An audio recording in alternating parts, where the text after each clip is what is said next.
Student, आज के class में हम लोग थियोडोलाइट की मदद से वर्टिकल एंगल कैसे मेजरमेंट करते हैं उसे सीखने की कोशिश करेंगे।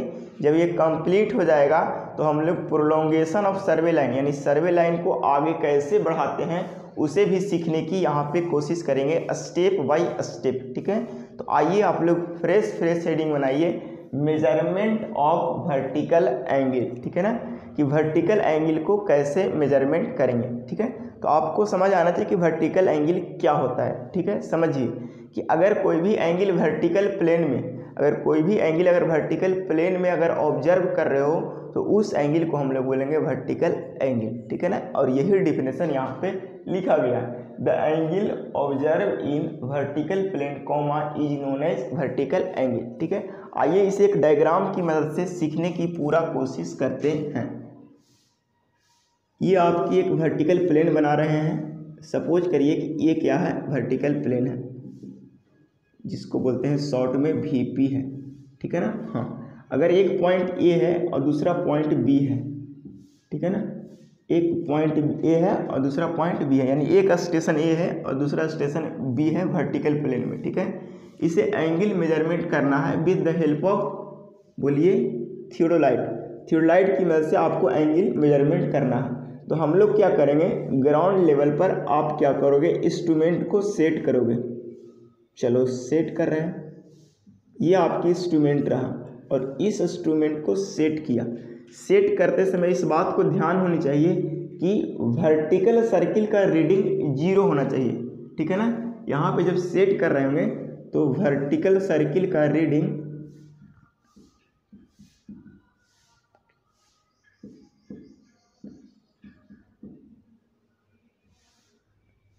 Initially reading of vertical circle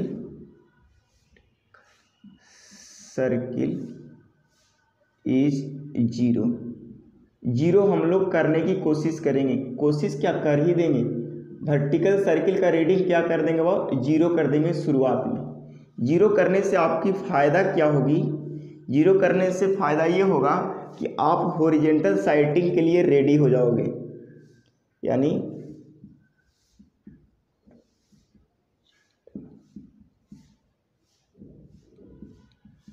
आप हॉरिजॉन्टल साइटिंग कर सकोगे, यानी आपके इंस्ट्रूमेंट जो भी मेजरमेंट लिया जाएगा, जो भी ऑब्जर्वेशन लिया जाएगा वो हॉरिजॉन्टली लिया जाएगा। ठीक है ना, हाँ, तो देखिए यहाँ पे से ऑब्जर्वेशन लिया जा रहा है। देखिए यहाँ से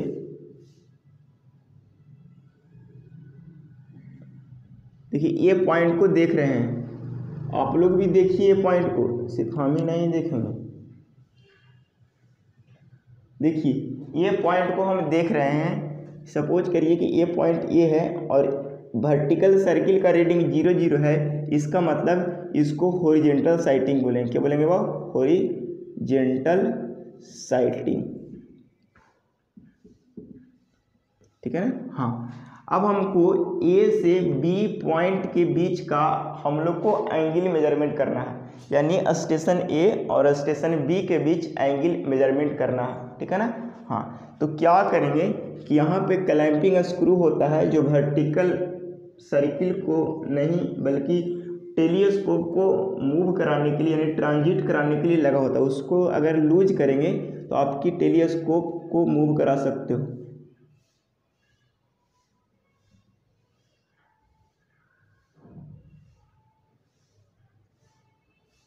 देखिए इसको ऐसा बनाइए कि सीधा बने, एक बार में नहीं बनता है तो 2 बार में बनाने की कोशिश करिए, लेकिन बनाइए आप लोग सीधा ही बनाइए।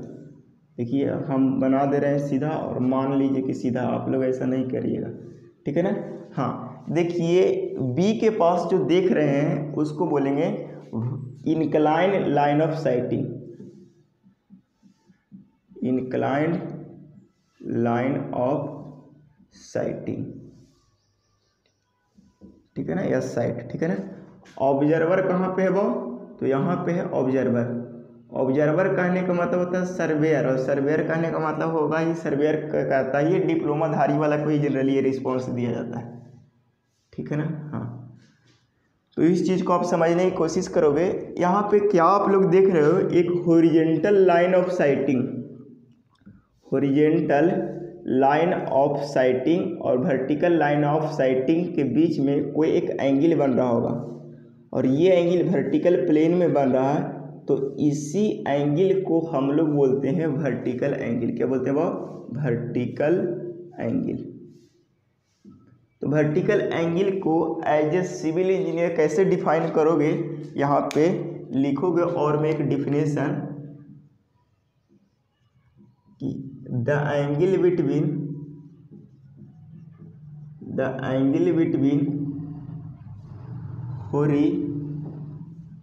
horizontal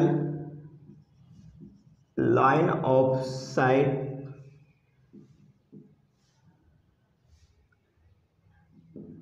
sighting and vertical horizontal line of sighting and inclined line of sighting, is known as vertical। देखिए यहाँ पे एक बात और ध्यान दीजिए कि the angle between horizontal line of sighting and inclined line of sighting, in किस प्लेन में देख रहे हैं वो, इस बात को भी लिखना जरूरी है। In vertical plane comma is known as vertical angle। ठीक है ना, ये आपकी इंजीनियर डिफिनेशन हो गया जो आप लोग इसको यूज करोगे फील्ड में।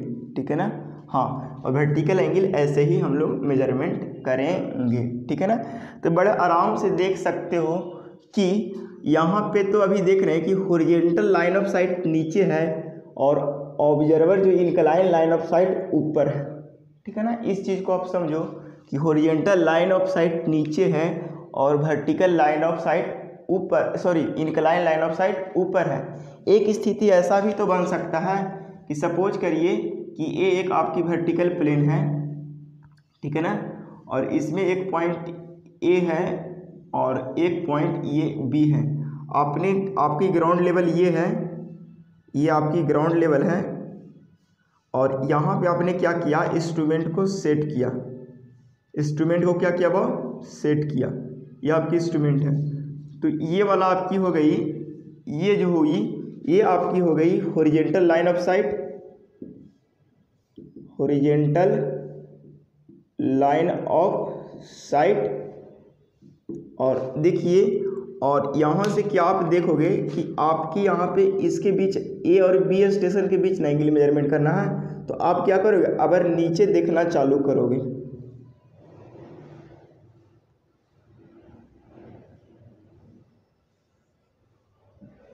नीचे देखना चालू करोगे, देखो तो यहाँ पे भी एंगल क्या बना, हॉरिजॉन्टल लाइन ऑफ साइट और इंक्लाइन लाइन ऑफ साइट।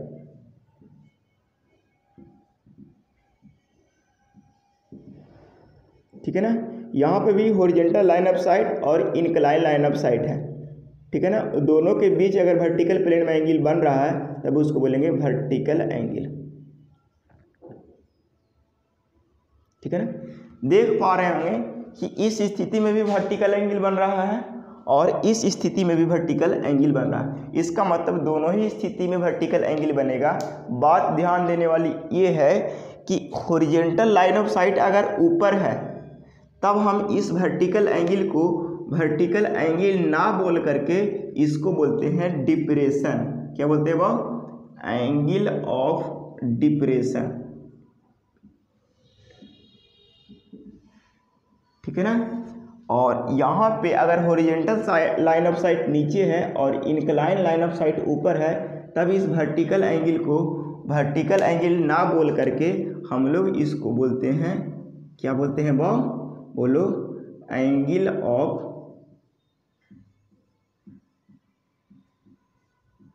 देखिए एक बात यहाँ पे समझने की कोशिश करोगे, एंगल ऑफ डिप्रेशन आप पहले कहाँ पढ़े होगे, तो सीबीएसई बोर्ड वाला क्लास 10th में हाइट एंड डिस्टेंस में पढ़े होंगे, बिहार बोर्ड वाला क्लास 10th में ऊंचाई एवं दूरी में पढ़े होंगे।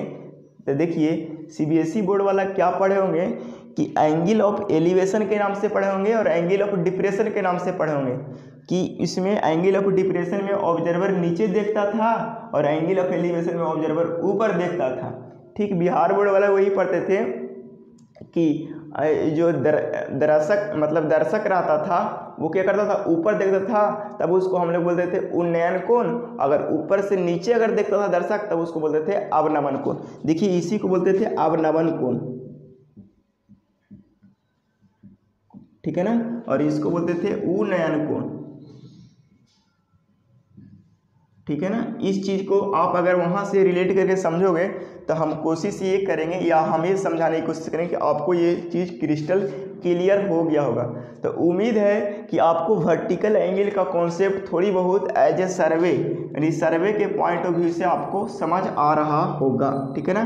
देखिए आपकी हॉरिजॉन्टल लाइन ऑफ साइट कब होगी, इस बात को ध्यान दे रहा है कि आपकी इनिशियल वर्टिकल रीडिंग को सेट करना होगा कहाँ पर, 0 पर करना होगा। देखिए ये वाला बात कभी कभी आपके इंटरव्यू में पूछ लिए जाते हैं या आपकी ऑब्जेक्टिव पॉइंट ऑफ व्यू से खतरनाक भी है, ठीक है ना। तो इस चीज़ को आप समझने की कोशिश करोगे, और नहीं आजकल टीचर के बात मानता कौन है, हाँ ठीक है। तो इतना बात उम्मीद है कॉपी करते हैं और वर्टिकल एंगल का मेजरमेंट थियोडोलाइट की मदद से स्टेप बाय स्टेप सीखने की कोशिश करते हैं। उसके पहले एक वीडियो देख लेते हैं, ठीक है। तो आइए स्टार्ट करते हैं वीडियो को। स्टूडेंट, आज के क्लास में हम लोग थियोडोलाइट की मदद से वर्टिकल एंगल कैसे मेजरमेंट करते हैं उसकी स्टेप बाय स्टेप प्रोसीजर को देखते हैं, ठीक है। तो आइए स्टार्ट करते हैं। सबसे पहले ये मान लेते हैं कि आपकी एक पॉइंट ए है और दूसरी पॉइंट वो है। ये दोनों पॉइंट के बीच में कितना वर्टिकल एंगल हो रहा है, यानी कितना अमाउंट ऑफ वर्टिकल एंगल हो रहा है, उसको मेजरमेंट करने के लिए आपके पास जो सामने इंस्ट्रूमेंट दिख रहा है इसी इंस्ट्रूमेंट की मदद से मेजरमेंट लेंगे, ठीक है। यानी इसको थियोडोलाइट ही तो बोलते हैं, ठीक है। हाँ, मेजरमेंट लेने से पहले इस थियोडोलाइट के कुछ महत्वपूर्ण पार्ट के बारे में हम लोग ऑलरेडी पहले डिस्कस कर चुके हैं, लेकिन फिर भी यहाँ पे भी जानने की कोशिश करेंगे, ठीक है। तो आइए स्टार्ट करते हैं। ये जो आपको दिख रहा है इसको वर्टिकल सर्किल कहते हैं। इसे रीडिंग को मेजरमेंट करने के लिए 2 वर्नियर लगे होते हैं, ठीक है। हाँ, उसके बाद एक अल्टीट्यूड लेवल आते हैं जिसको अल्टीट्यूड बबल भी बोलते हैं। अगर बबल पूरी तरह से सेंटर में नहीं है तो इस स्क्रू को इनवर्ड या आउटवर्ड घुमाते हैं, तब फाइनली आपकी बबल सेंटर में आ जाती है। जब सेंटर में आ जाती है तो इसका मतलब हम लोग ये समझते हैं कि आपकी इंस्ट्रूमेंट पूरी तरह से लेवल में हो चुका है। उसके बाद वाली जो स्टेप हम लोग करते हैं, वर्नियर रीडिंग को 0 पर सेट करते हैं, क्लैंपिंग स्क्रू को ढीला करेंगे और वर्नियर रीडिंग को 0 पर सेट करेंगे। देखिए आइए हम सेट करने की कोशिश करते हैं। देखिए सेट कर रहे हैं, बड़ी मेहनत से सेट कर रहे हैं, ठीक है ना। हाँ देखिए, हाँ जब पूरी तरह से 0 की रीडिंग सेट हो जाएगी तो क्लैंपिंग स्क्रू को टाइट कर देंगे। आप देख पा रहे होंगे सबसे टॉप में, वर्नियर की सबसे टॉप में 0 की रीडिंग दिखाई पड़ रहा होगा। देखिए 0 सबसे टॉप में 0 है ना, हाँ देख लिए होंगे, ठीक है। उसके बाद जब 0 में आ जाएगा तो हम समझेंगे कि हमारा इंस्ट्रूमेंट पूरी तरह से हॉरिजॉन्टल हो गया, यानी आपकी हॉरिजॉन्टल रीडिंग में हो गया, ठीक है ना। हॉरिजॉन्टल रीडिंग ले सकते हो। उसके बाद इससे हमको सबसे टॉप पार्ट ऑफ बिल्डिंग को एंगल मेजरमेंट करना है, ठीक है ना। सबसे ऊपरी हिस्से की बिल्डिंग की मेजरमेंट लेना है कि इस हॉरिजॉन्टल से ऊपरी हिस्से की कितनी एंगल है, ठीक है। हाँ, तो उसके पहले क्या करते हैं कि आप टेलीस्कोप के देख लो कि पैरेलैक्स का एरर नहीं ना आ रहा है। अगर पैरेलैक्स आ रहा है तो उसको एलिमिनेट करेंगे फोकसिंग करके, ठीक है। हाँ, उसके बाद क्या करेंगे, इस क्लैंपिंग स्क्रू को हल्का लूज करेंगे, इतना लूज करेंगे कि थोड़ा फोर्स लगाने के बाद ही ऊपर टेलीस्कोप मूव करे।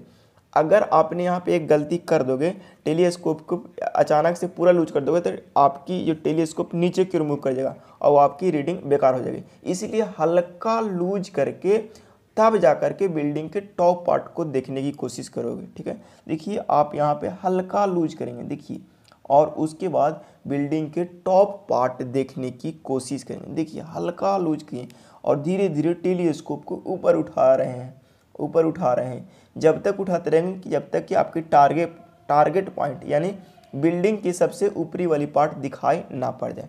जब दिखाई पड़ गया तो हम उस क्लैंपिंग स्क्रू कर देंगे क्लैंप और रीडिंग को करेंगे ऑब्जर्व, ठीक है ना। हाँ, आप यहाँ पे देख पा रहे हो कि रीडिंग कितना दिखाई पड़ रहा है।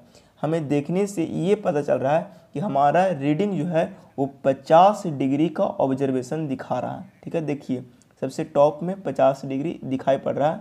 हाँ, आप देख पा रहे होंगे, ठीक है ना।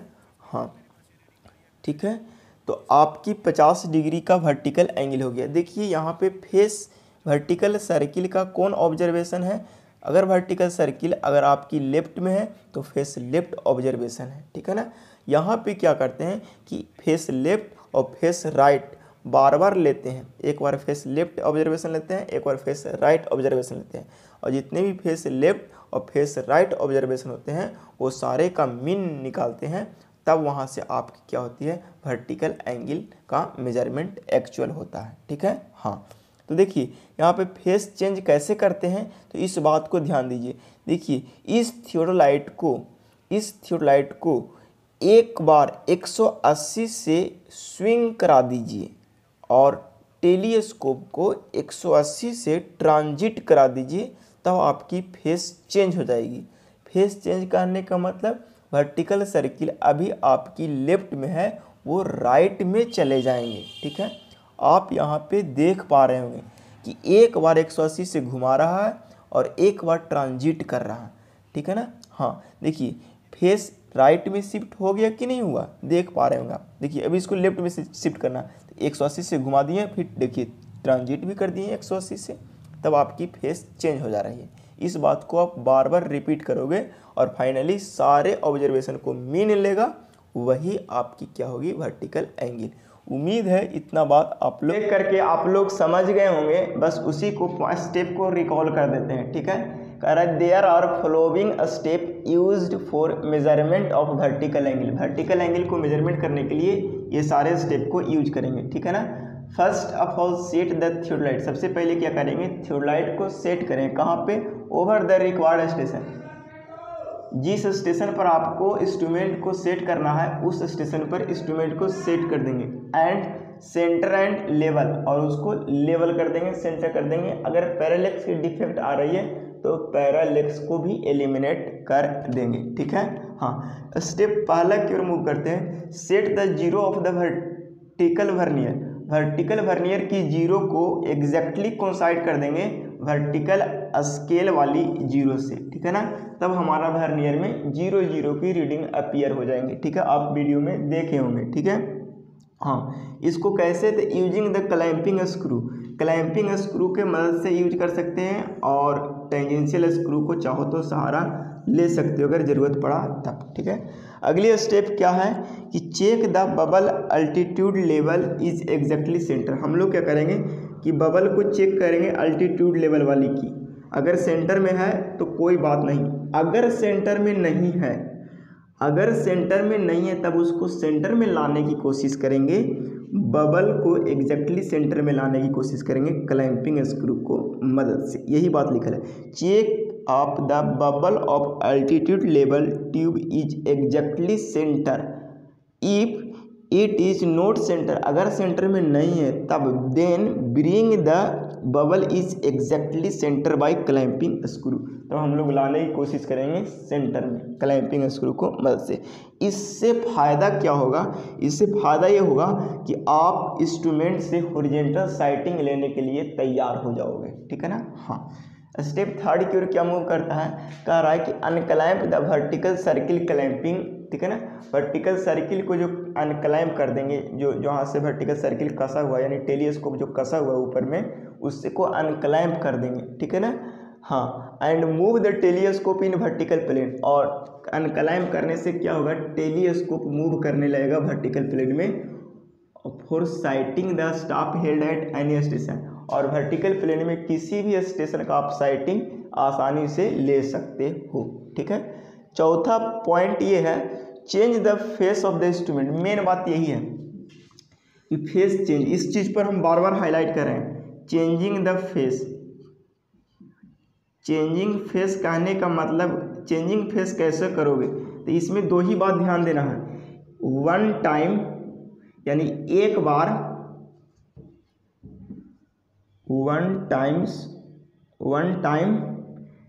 स्विंग करा देंगे और 1 टाइम ट्रांजिट करा देंगे, ठीक है ना। इस चीज को समझिए कितना से, तो थ्रू 180 डिग्री,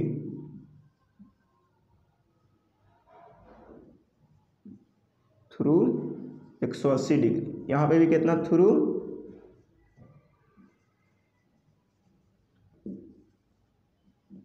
जब ऐसा करोगे तो आपकी फेस चेंज हो जाएगी। फेस चेंज करने का मतलब ना, वर्टिकल सर्किल की आपके अनुसार पोजीशन लेफ्ट में है तो फेस लेफ्ट हो जाएंगे, अगर वर्टिकल सर्किल की पोजीशन आपकी राइट में है तो राइट में हो जाएंगे।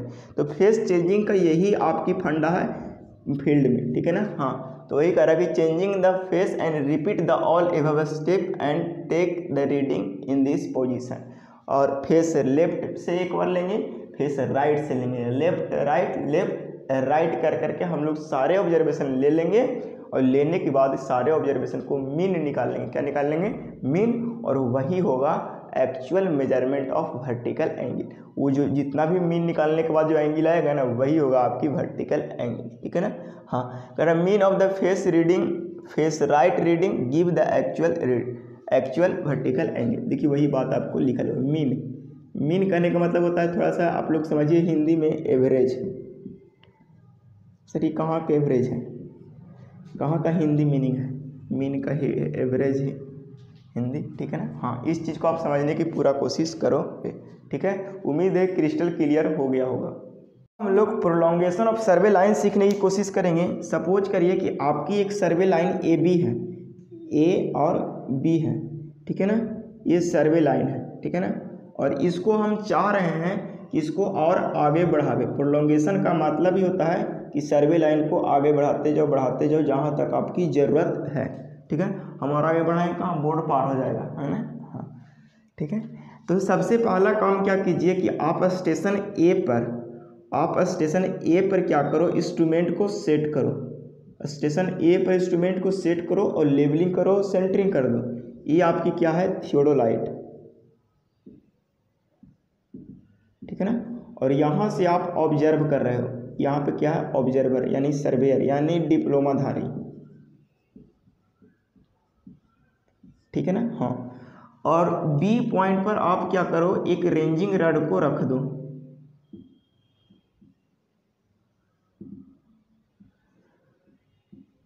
ठीक है ना, रेंजिंग रड को रखो। और यहाँ से अगर इसको देखना चालू करोगे यानी साइटिंग चालू करेगा तो ये वाला रड क्लियर दिखाई पड़ेगा। क्लियर दिखाई पड़ेगा, ये कैसे समझेंगे कि यहाँ हम लोग तभी समझेंगे क्लियर दिखाई पड़ रहा है जब यहाँ से देखने के बाद यहाँ पे इस तरह से क्रॉस हेयर का क्लियर इमेज बनेगा। क्रॉस हेयर क्या बनेगा, वह क्लियर इमेज बनेगा, तो हम लोग समझेंगे कि क्लियर दिखाई पड़ रहा है। जैसे पबजी जो खेलता है ना, उसको क्रॉस हेयर का सबसे बढ़िया आइडिया लग रहा होगा, ठीक है ना। हाँ, बाकी तो आप खुद समझदार हो, ठीक है, समझाने की तो ज़रूरत है भी नहीं। सर पबजी कहिए ना, और भी तरह तरह के बता देंगे जहाँ पे से एग्जाम्पल मिल सकता है इसका, ठीक है। हाँ, तो यहाँ से पूरी तरह से क्लियर देख लिए और साइड कर लिए, ठीक है। हमको पता चला कि ये सीधा है, तो क्या करेंगे कि इस इंस्ट्रूमेंट को यहाँ से उठाएंगे। देखिए यहाँ से इंस्ट्रूमेंट को उठा रहे हैं, देखिए ये इंस्ट्रूमेंट को यहाँ से उठा रहे हैं, उठो, और इस इंस्ट्रूमेंट को और ये रेंजिंग रड को यहाँ से हटा दिए। इस रेंजिंग रड को यहाँ से हटाइए दो, हटो तुम हटो, और इस इंस्ट्रूमेंट को यहाँ पे ला करके फिक्स कर दिए, और फिर से वही प्रोसेस कर दिए, लेबलिंग कर दिए, सेंटरिंग कर दिए, ठीक है ना। हाँ, ठीक है। और अगर मान लीजिए अगला पॉइंट अगर कहीं पे एक सी पॉइंट पर रेंजिंग रड रखें और रख करके आगे पीछे करके रेंज कर लिए यानी सीधा कर लिए, ठीक है ना। आप अगर थर्ड सेमेस्टर में अगर पढ़े होंगे मेरे से तो आपको समझ आ रहा होगा कि रेंजिंग का एक ही मतलब लाइन को सीधा करना, है ना। हाँ, तो यही रेंजिंग करते चले जाओ और आपकी प्रोसीजर चलते जाएगा। मान लीजिए कि यही प्रोसेस रिपीट करेंगे बार बार, आगे सर्वे लाइन बढ़ते जाएगा।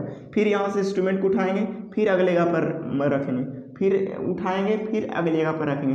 इसी तरह से बहुत बार आप रिपीट करोगे और रिपीट करते करते क्या बन जाएगा, आपकी सर्वे लाइन, मतलब एक लंबा सर्वे लाइन मिल जाएगा जहाँ तक कि आपकी ज़रूरत है। ठीक है। तो इस बात को भी आप समझने की पूरा कोशिश करोगे। और ये एक तरह का अगर बेसिकली अगर देखा जाए प्रीवियस से रिलेट करोगे तो एक तरह से रेंजिंग ही है। क्या है? रेंजिंग ही है। उसमें भी क्या करते थे? लाइन को पहले सीधा करते थे, ठीक है ना। तो बस वही है प्रोलोंगेशन ऑफ सर्वे लाइन, ठीक है ना। इस कैसे स्टेप डन होती है फिर से एक बार समझाने की कोशिश करते हैं। एक बार इस स्टेशन पर इंस्ट्रूमेंट को सेट करो और यहाँ पे रेंजिंग रड रख करके इसको देख लो, ठीक है।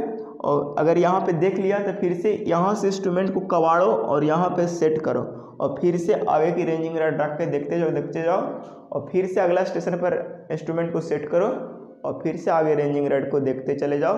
यही प्रोसेस रिपीट करो बार बार, हमारा क्या हो जाएगा? प्रोलोंगेशन ऑफ सर्वे लाइन वाली प्रोसेस डन हो जाएगी और एक लंबा सर्वे लाइन को आप देख सकते हो, प्रोलोंगेट कर सकते हो, बढ़ा सकते हो, ठीक है। हाँ, स्टेप देखिए, हेडिंग बनाइएगा fresh prolongation of survey line. Prolongation of any straight line A B may be done by following step. इसको आगे ए बी को कैसे बढ़ाएंगे? फॉलोइंग स्टेप को, इसको नाम रख दो सी डी डी याद हो, ठीक है ना। हाँ, पहला स्टेप क्या है? Set off the theodolite over station, over required station, ठीक है ना।